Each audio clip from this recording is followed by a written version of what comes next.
오늘 며칠인가? 11일이죠. 그래, 최소한 그래도 한번 반 정도 읽어보셨다 생각하시는 분. 11일이니까 뭐 11번 되면 좋은데, 그래도 10번 되면 좋은데, 그래도 내가 반을 읽어봤다. 한번 손 한번. 그렇지 않습니까? 읽는 거지. 반 읽어봤다. 우리 세훈 집사님.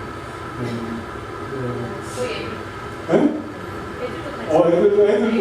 앱을 펴놨어요. 잘 은비도. 야, 그렇구나. 그럼 한 번 이상 읽어봤다, 그래도. 와! 야, 정리 사모님한테 나중에 당당하게. 예, 그래요. 10이니까 뭐 공부가 한 번이구나.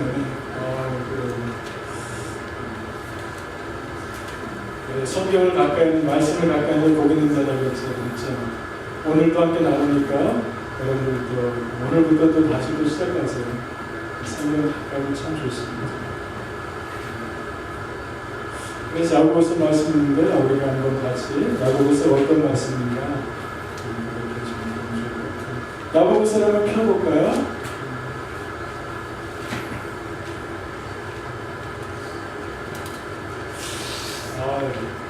오늘 설교 말씀을 옮기는데 다 적어도 됩니다. 너무 감사해요.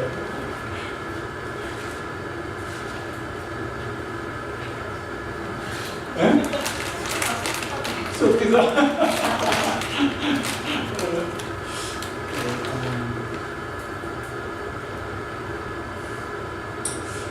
우리 수신자, 그 다음 수신자가 누구인가, 또 야고보서 누가 썼는가, 또 언제 썼는가, 가장 기본적인 건데 이것을 알면 우리가 또 성경님도 많이 또 도움이 되실 것 같아요. 우리 야고보서 1장 1절 한번 보도록 할까요? 이렇게 읽겠습니다. 같이 읽겠습니다. 하나님과 주 예수로서 야고보는 흩어진 12지파를 문안하노라. 네, 우리 신약성경을 보게 되면요, 처음에는 이런 식으로 쓰게 되죠. 누가 쓰게 되고 또 누구에게 썼는가 이렇게 보게 되죠. 우리 여러분들이 보시게 되니까 누가 쓰게 되죠? 야고보서 누가 쓰게 된 걸로 보실까요? 네? 1장 1절에 보게 되니까 너무 쉬워서 말씀 안 하신 것 같은데 누가 썼다고요? 야고보죠. 야고보는 자기 자신을 어떻게 표현하고 있습니까? 하나님과 주 예수로서 야고보라고 쓰고 있습니다. 야고보. 누구에게 쓰게 됩니까? 흩어지는 12지파에게 문안하노라 이렇게 쓰여지고 있습니다. 그렇죠? 그러니까 야고보서는 순서를 믿게 되는 것이고 또 이 성경을 쓰여진 대상을 읽게 되는 거죠. 흩어지는 12지파라고 하는 그들에게 성경이 쓰여지게 되죠. 여러분들이 이 신약 성경에서 야고보라고 하는 사람을 여러분들이 많이 듣게 되잖아요. 야고보. 여러분들이 기억하는 야고보가 어떤 야고보가 있습니까? 야고보. 여러분들이 기억하는 야고보 중에서 첫 번째 사람은 예수님의 12제자 중에서 한 사람이 있죠. 그렇죠. 형제가 있잖아요. 형제. 요한과 세베대의 아들 야고보 이쪽에 있습니다. 그렇죠. 우리 성경 말씀 마태복음 4장 21절 말씀 한번 찾아볼까요? 여러 명의 야고보가 나오게 되는데 그래도 좀 알면은 우리가 성경이 있는데 도움이 될 수 있을 것 같아요. 마태복음 4장 21절 말씀을 찾아보도록 할까요? 함께 읽을까요? 4장 21절. 거기서도 마시다가 다른 두 형제로 세베대의 아들 야고보와 그 형제 요한이 그 아버지 세베대와 함께 되어서 그늘 있는 것을 보시고 부르시니 이렇게 나와 있습니다. 이 말씀은 예수님께서 제자들을 이제 부르시는 내용이지 않습니까? 그렇죠. 그러는 가운데 누가 나옵니까? 두 형제가 나오게 되는데 세베대의 아들 야고보, 형제 요한. 그러니까 여기서는 이 야고보는 예수님의 12제자 중에 한 사람은 그 야고보가 있죠. 그렇죠. 그리고 또 야고보는 또 어떤 사람이냐면요.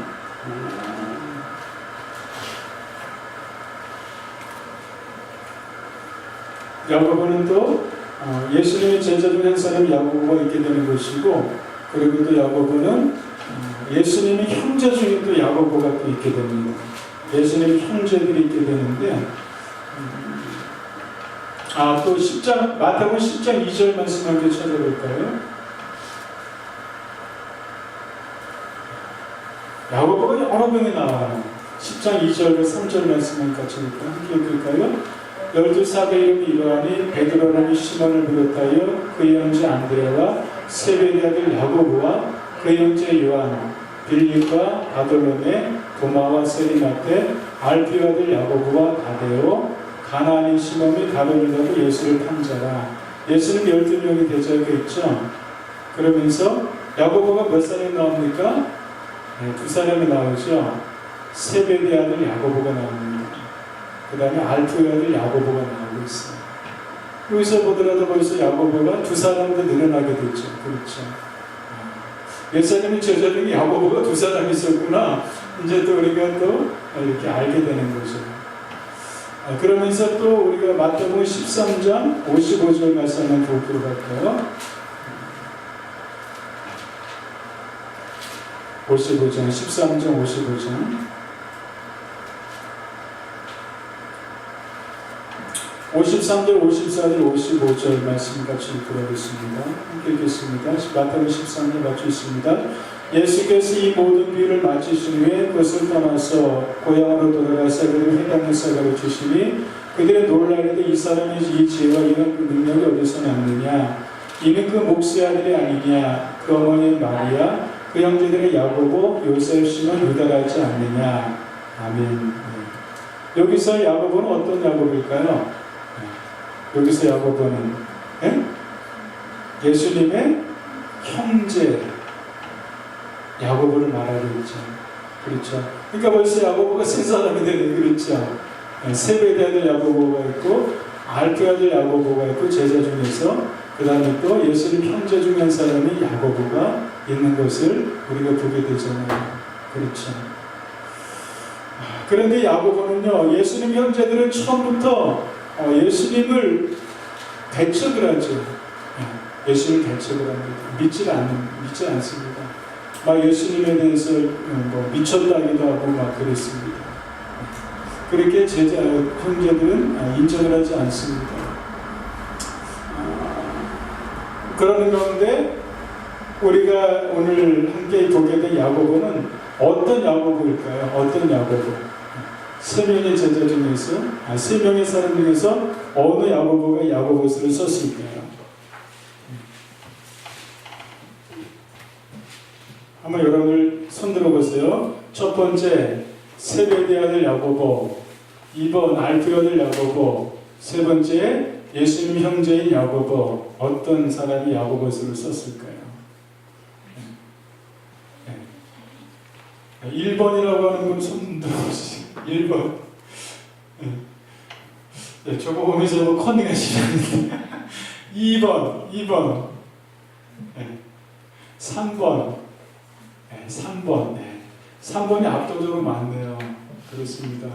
많은 수가 3번이 압도적으로 많으신데, 바로 야고보서는 누가 썼냐면은 바로 예수님의 그 형제인 야고보가 야고보서를 쓰게 됩니다. 예수님의 형제 그 야고보는 처음에는 예수님을, 형제들은 예수님을 믿지 않았어요. 막 미쳤다고 그러기도 하고, 뭐 왕이라고 그러는 게 미쳤다고 믿지 않습니다. 근데 언제 예수님이 하나님의 아들이신 것을 언제 그렇게 알게 됐을까? 언제 극적인 변화가 야고보에게서 일어났었을까? 우리 보게 되면 이것도 한번 보면 좋을 것 같아요. 고린도서 15장 7절 말씀 함께 보도록 할까요? 고린도서 15장 7절입니다.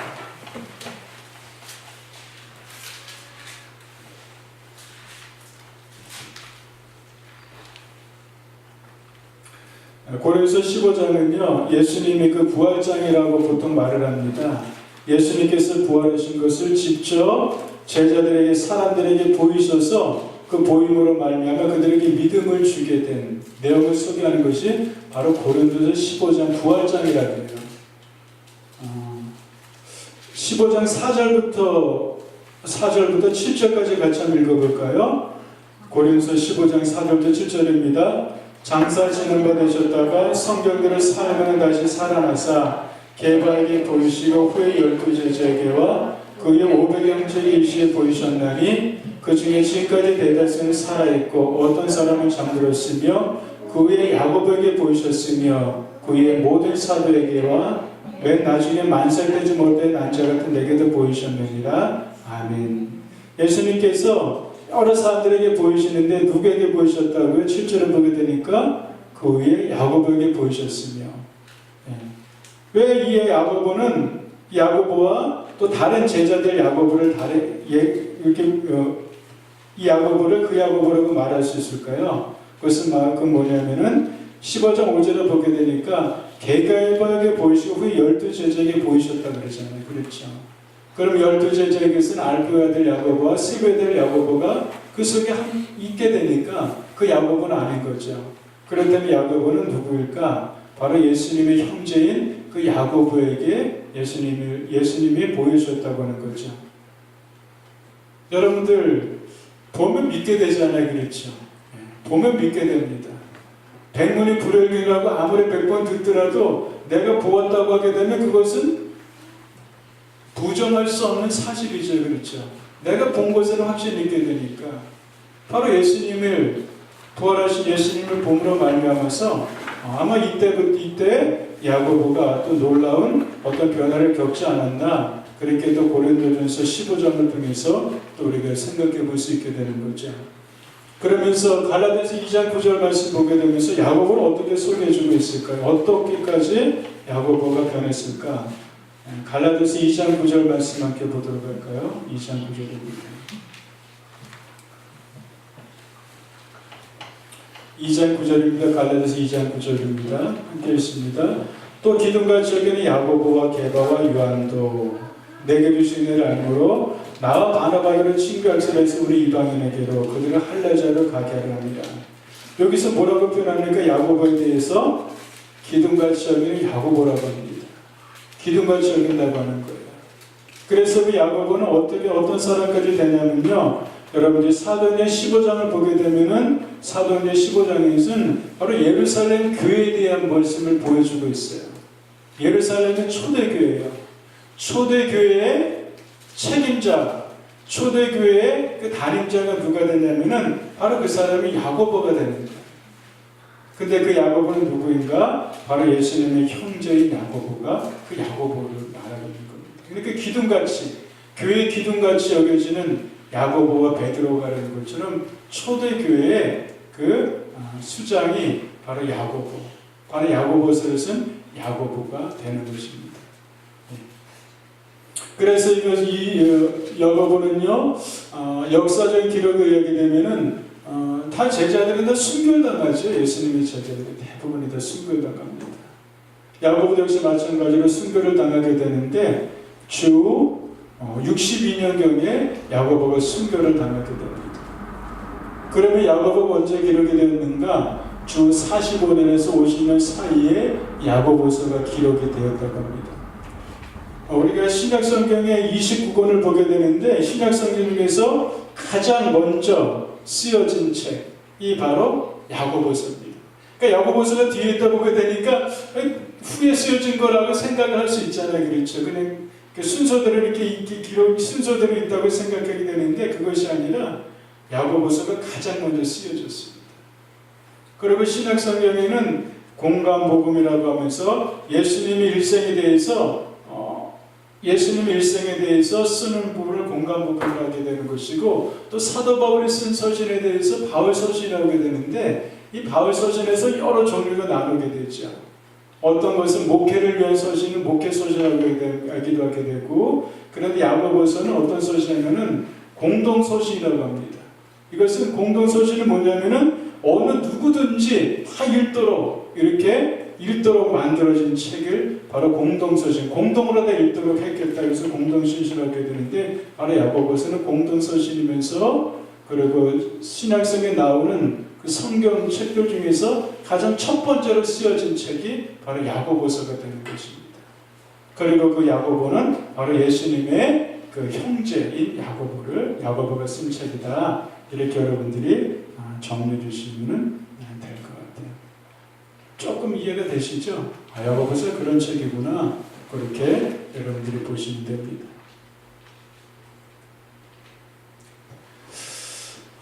그 다음에 이제 누구에게 써졌다고요? 흩어지는 12지파에게 문안한다. 흩어지는 12지파. 그러니까 이 성경을 보게 되면요, 계속적으로 이 이스라엘 백성은 흩어지게 됩니다. 계속적으로 흩어지게 됩니다. 여러분들이 구약 역사를 보게 되면은 첫 번째 흩어질 때가 있어요. 첫 번째는 이 북이스라엘이 이스라엘이었는데 오늘 11시 예배 때 나눴을 적에 히스기야 왕이 있던 히스기야 있었던 남녀들을 누가 아주 그냥 힘들게 했죠? 어느 나라가? 아수르라고 나라가 힘들게 됐잖아요. 그러니까 아수르에 의해서 흩어지게 됩니다. 먼저는 어디가 북이스라엘이 흩어지게 됐잖아요. 나라가 망가져서 다 포로로 잡아가서 흩어져 살게 됩니다. 그걸 바로 디아스포라라고 그러는 거예요. 그 다음에 좀 이렇게 좀 살다가 또 언제 흩어지게 되냐면 저거 보시게 되면은 역사적 586년에 아수르가 멸망한 다음에 구약 성경 역사를 보게 되면은 바벨론이라는 나라가 이제 또 강대국으로 이제 막 나오게 크게 됩니다. 바벨론에 의해 가지고 또 포로로 많이 잡혀가게 돼요. 흩어지게 됩니다. 그리고 또 그 다음에 바벨론 다음에 이제 페르시아라고 한 나라가 이제 또 강대국이 돼가지고 또 공격해서 흩어지게 만듭니다. 포로로 막 잡아가는 겁니다.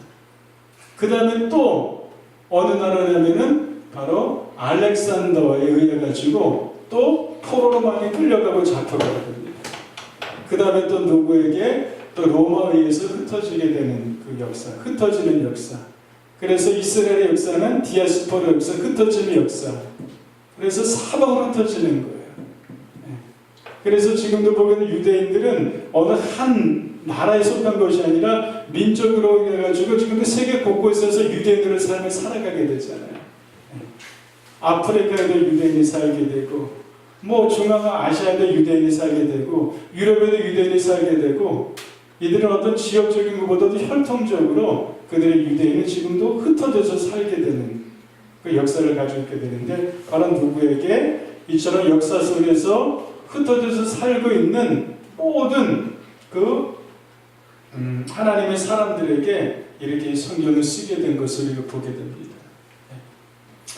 그렇게 보게 되고요. 또 보게 되면은 그 다음에 야고보서를 보게 되면요, 전체가 몇 장으로 되어 있습니까? 보시면은 5장이죠. 5장으로 되어 있는데 참 이거 주제별로 많이 보게 됩니다. 여러분들 한 장 한 장 보게 되면은 좀 다양한 그 말씀들을 볼 수 있게 되잖아요. 그렇죠. 그래서 누군가는 그렇게 말합니다.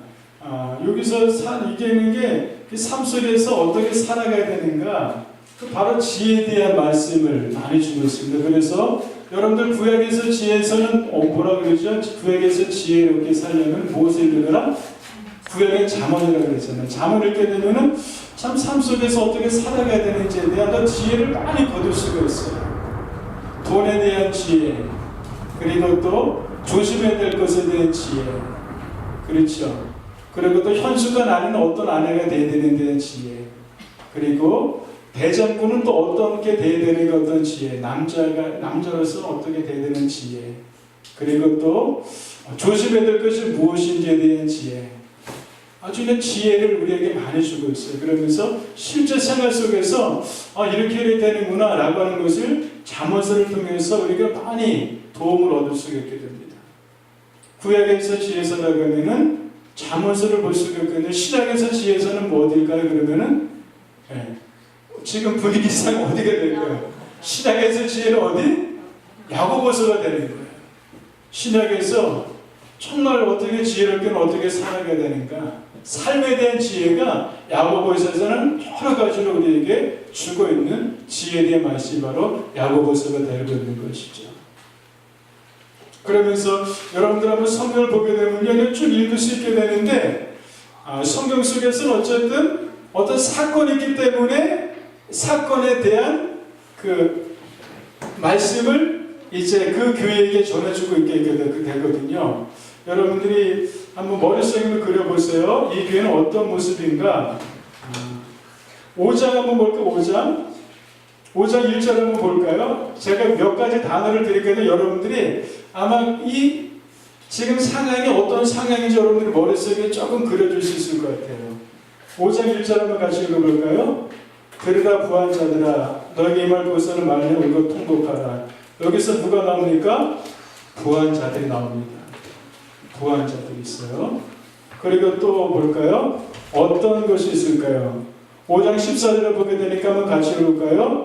너희 중에 병든 자가 있느냐? 그는 그의 누구들을 청한다고요? 장로들을 청할 것이요. 지금 누가 있습니까? 장로들이 있는 거예요. 그리고 누가 있었다고요? 부한 자들이 있는 거예요. 그리고 또 누가 있을까? 그리고 또 4장 1절에 볼까요? 한번 읽어볼까요? 너 중에 싸움이 어디로부터 다툼이 어디로부터 나느냐? 네. 어떤 분위기일까요? 싸움과 다툼이 있어요. 그리고 또 뭘 볼까요? 2장 2절 한번 볼까요? 2장 2절 만일 너희 회당에 금가락지를 끼고 아름다운 옷을 입은 사람들이 들어오고 또 남다운 옷을 입은 사람이 들어올 때 장소가 어디입니까? 회당이에요. 회당이에요. 어떤 사람이 이 회당 안에 있습니까? 지금 남다운 옷을 입은 사람. 어떤 사람이 들어옵니까? 가난한 사람이 지금 들어오고 있습니다. 여러분들 한번 몇 가지 제가 단어를 말씀드렸는데 그러면 머릿속에 그려지게 됩니까? 지금 어떤 배경이 있는지. 부한 자들이 있어요. 그리고 공간적으로 어디라고요? 회당이라는 공간이 있어요. 그리고 이것은 어떤 사람이 있습니까? 가난한 사람도 있어요. 그리고 그 회당 속에서 어떤 일이 이루어졌습니까? 너 중에 싸움이 어디로부터 나는데 싸움이 있어요. 그리고 정욕이 있어요. 욕심이 있어요. 그리고 3장 1절을 보게 되니까 말씀을 같이 읽어볼까요? 내 언제더라 너는 선생이 우리가 더 심판들하고 선생이 많이 되지 말라. 누가 있습니까? 이곳에? 선생이 있어요. 근데 많이 되지 말라고 하는 겁니다. 그렇다면 뭡니까? 서로가 선생이 되려고 막 그냥 애를 쓰고 있는 거예요. 많이 되지 마라. 왜? 선생이 되려고 하는 사람이 많이 있다 보게 되니까 많이 되지 말라고 하는 겁니다. 그리고 가난한 사람이 있어요. 그러면서 또 어떤 것이 있을까? 7절을 보게 되니까 함께 읽어볼까요? 그러기 형제들아 주께서 강림하시기를 길이 참으라. 강림하시기까지. 예수님 오신다고 하는 거잖아요. 예수님 오시기를 지금 기다리고 있는 겁니다. 그렇죠? 그때까지 어떻게 하라고요? 길이 참으라고 하는 겁니다. 그러니까 예수님 오시는 것에 대해서 귀하게 참아야 되는데 사람들은 참지 못하고 있는 것을 우리가 또 볼 수가 있게 되는 거죠. 그리고 또 어떤 일이 있습니까? 1장에서 보게 되면요. 1장에서 보게 되면 어떤 단어를 많이 보게 되냐면요. 시험 당하거든. 그렇죠? 시험 당하거든. 그리고 시련을 참는 자, 시련을 견디어낸 자. 그렇다면 이 당시에 어떤 것이 있었습니까? 여러 가지 교회 안에 시험도 있었고 그리고 정말 힘든 시련들이 이 성도들에게 있는 상황에 있는 것을 여러분들이 볼 수가 있게 될 것입니다. 그리고 또 어떤 상황들이 벌어졌습니까? 어떤 일을 보게 되냐면 21장 29절을 보게 되니까 같이 볼까요? 너희는 말씀을 행하는 자가 되고 듣기만 하여 자신을 속이는 자가 되지 말아라 라는 말씀입니다. 말씀을 듣는 자, 듣기만 해서 속이지 말라고 하는 겁니다. 그리고 그 말씀을 어떻게 하라고요? 실천하라고 하는 겁니다. 여러분들 여러 가지 지금 상황을 지금 말씀드렸어요. 이 사람은 어떤 사람입니까? 바로 우리들이 신앙생활하고 있는 어떤 교회 안에 또 모습이기도 합니다. 그렇죠. 지금이나 그 당시에는 역시 마찬가지로 이 모습은 다 있는 거예요. 우리 안에 있어서. 교회 안에 있어서 우리 교회도 있고 다른 교회도 있고 어느 교회도 예외 없이 다 이런 모습들이 있다고 하는 겁니다. 그런데 그때 어떻게 되는가에 대한 말씀을 보게 되는 겁니다. 이런 일들에 대해서 하나하나 야고보는 이들에게 지혜를 주는 말씀이죠. 이렇게 된다, 이렇게 된다, 이렇게 된다. 그리고 또한 우리가 보도록 하겠습니다. 야고보서 1장 26절을 보게 되면요, 경건에 대한 말씀을 우리가 주고 있습니다. 경건. 여러분들 저를 한번 보시죠. 저를 한번 보세요. 경건하게 되면, 경건이라면 어떤 생각이 듭니까? 어떤 모습이 그려지세요? 경건하면 어떤 이미지 딱 그냥 이렇게 탁 하고 조용히 있는 거, 그렇죠? 경건하면 그런 이미지가 그려지게 되잖아요. 조용하고. 그것도 경건일 수 있어요. 그런데 야고보서를 통해서 하나님께 우리에게 주시는 경건은 어떤 것일까요? 개인적인 경건에서 끝나는 것이 아니라 이 경건은 사회적 공동체인 어떤 그 큰 자리까지 확장시켜가는 것을 성경에서 말하는 진정한 경건으로 우리에게 말씀해주고 있다고 하는 거예요. 26절과 27절 한번 보도록 할까요? 26절, 27절입니다. 함께 읽어보겠습니다. 누구든지 스스로 경건하다 생각하며 자기를 제가 놀리지 아니하고 자기 마음을 썩은 이 사람의 경건은 곧이라. 하나님 아버지 앞에서 정결하고 더러움 없는 경건은 곧 고아와 과부에게 환난 중에 돌보고 또 자기를 지켜 세상에 물들지 아니하는 그것입니다. 아멘. 그러니까 정말 하나님께 정말 성경에서 말하는 경건은 어떤 경건? 27절이니까 어떤 경건이라고요? 고아와 과부를 어디에서? 환난 중에서 돌보는 거, 자기를 지키는 거, 세상에 물들지 아니하는 거, 이것이 바로 경건이라고 하는 겁니다.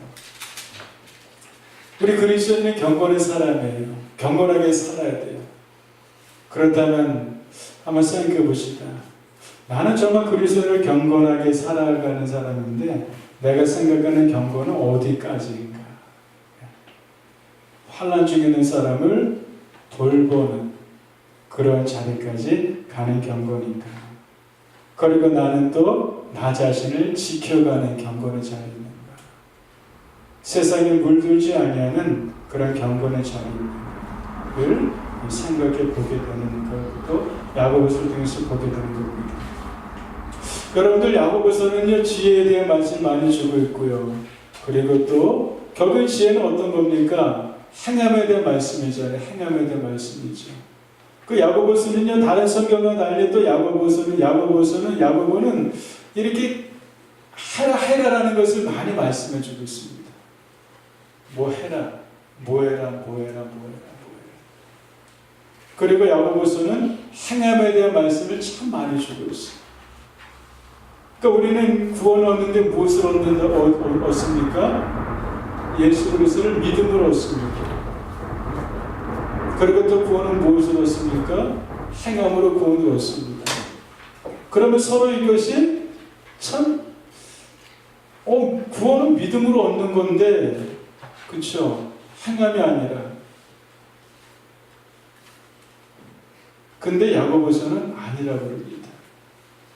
믿음과 행함은 동전의 양면과 믿음과 행함은 같다고 하는 겁니다. 믿음이 없는데 행함이 없다.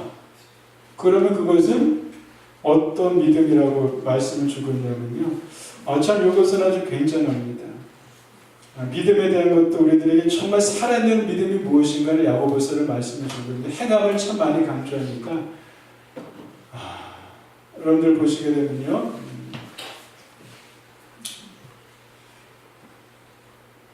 2장 19절 20절 말씀 한번 보도록 할까요? 2장 19절 20절입니다.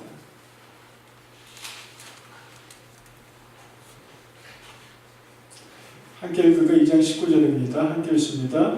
내가 하나님 한 분이실 믿느냐? 잘하노다. 귀신을 믿고 떠납니다. 아멘.